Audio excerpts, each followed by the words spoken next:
انا قادر ان انا هجيب نفس الشكل، نفس كل حاجه بكواليتي، مش سي كواليتي عادي جدا، نفس الشكل الزبون شو ما شاء الله الله ينور عليك. فهي مش بالنسبه للعميل مش هيقدر غير لما يجرب. بس هيرجع لي مرتجع ياما. فانا ما هو بقى انا عايز ابص لنفسي الاول قبل ليك كعميل. انا معاك، بس انت النهارده لو عندك مبدأ ان هيرجع لك مرتجع، والمرتجع ده انت هتتقبله من الاول، انت مش هتشتغل فيه.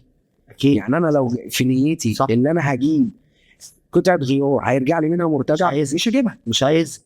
ليه؟ ما انت هتجيلي كلام بالعقل، 1+1=2. والله انا لسه مركب، ولو نفترض مثلا طقم كلاتشات من اسبوع، حصل فيه مشكله، وصول يا باشا، لا فالجوده دي ليا قبل ما تبقى ليك. ليا يا باشا، للمكان قبل ما تبقى للعميل. بالظبط. ده المكان المحترم اللي باقي على سمعته.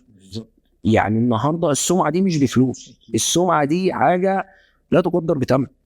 ان انت النهارده يجي لك عملاء من محافظات كصيانه عشان تيجي تصين عندك في المركز، يخش السكوتر بتاعه بيسيبه وبيمشي. الكلام ده طبعا في البدايات ما كانش موجود، بس الحمد لله النهارده قدرنا ان احنا نوصل للنقطه دي مع العميل. العميل بيجي، السلام عليكم، وعليكم السلام، اتفضل، انا ماشي، اللي لازم يتعب.